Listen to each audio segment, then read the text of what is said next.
D'abord, je voudrais remercier Caroline et puis l'équipe de l'Institut du capitalisme responsable, parce que quand on s'est posé la question en avril-mai du maintien de ce prix, c'était quand même pas évident. Et l'une des caractéristiques clés du capitalisme, c'est justement de prendre des risques. Et l'ICR a accepté de prendre ce risque. Et donc, bravo Caroline, parce que c'était pas du tout une chose évidente à ce moment-là, quand on voyait beaucoup d'incertitudes sur le contexte. Ça, c'est mon premier point. Donc, bravo à l'équipe et notamment aussi à Sarah pour tout le travail qu'elle a fait sur la préparation de ces prix. Le deuxième point, c'est le thème. Le thème de la gouvernance responsable, c'est un thème qui n'est pas évident. Hein. Quand on cherche un petit peu les concepts qui permettraient de définir ce thème, on trouve beaucoup de choses. Moi, il se trouve que j'enseigne à l'IX le cours de troisième année, le cours d'amphi de troisième année qui s'appelle Gouvernance d'entreprise et finances durables. Et en fait, j'ai souvent beaucoup de problèmes quand je structure ce cours parce que je dois mobiliser des domaines extrêmement variés. L'histoire, l'économie, le management, la finance, bien sûr. Et de plus en plus, et ça renvoie d'ailleurs à ce qu'expliquait Eric Labaille à l'instant, des enjeux technologiques.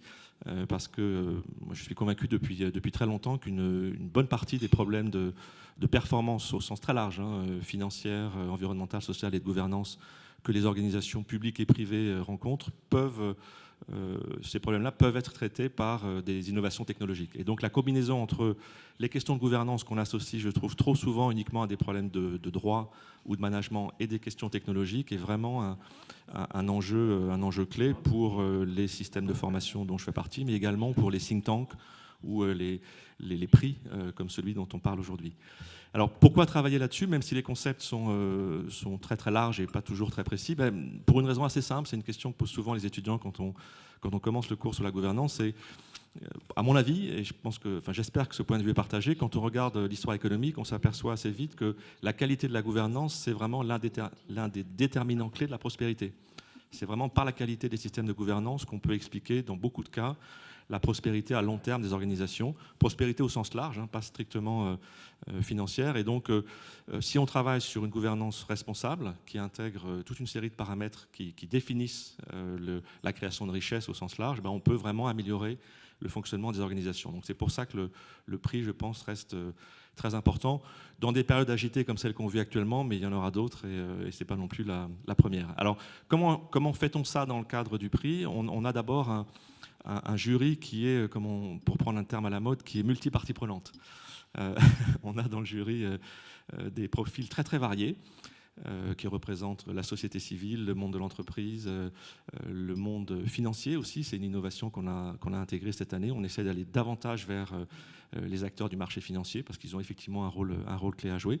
Donc un jury qui est très très diversifié. Je pense que vous avez la composition du jury sur les documents qui ont été partagés. Il y a un deuxième paramètre clé dans ce jury, c'est qu'on bosse. C'est un jury qui bosse. Alors, ce n'est pas le cas dans tous les jurys. Moi, j'ai participé à pas mal de jurys. Ça fait partie un peu de mon métier aussi. Mais dans ce jury, on bosse. Chaque membre du jury doit regarder un ou plusieurs dossiers. Et chaque dossier est étudié par plusieurs membres du jury avant que l'on fasse une présélection, puis ensuite que l'on accueille les dirigeants pour échanger sur leurs pratiques. Donc, c'est un jury dans lequel on a vraiment des discussions de fond. On fait en sorte que tout le monde puisse s'exprimer. On n'est pas toujours d'accord, mais on passe le temps nécessaire pour qu'une forme de consensus se construise. Et puis il y a des moments où on vote, on fait émerger des pondérations sur les différents candidats. Et puis si on n'est pas complètement d'accord, on rediscute.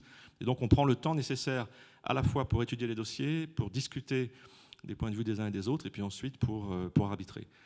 Et donc cette année, alors, on n'a pas évoqué quels étaient les finalistes, mais je vais quand même les évoquer rapidement. On avait donc 3 finalistes. Côté entreprise, on parlera après du côté marché financier. Atos, Edenred et Gecina. Et ça valait vraiment le coup. Hein. Je reviens à la décision de Caroline au printemps, qui a dit on y va.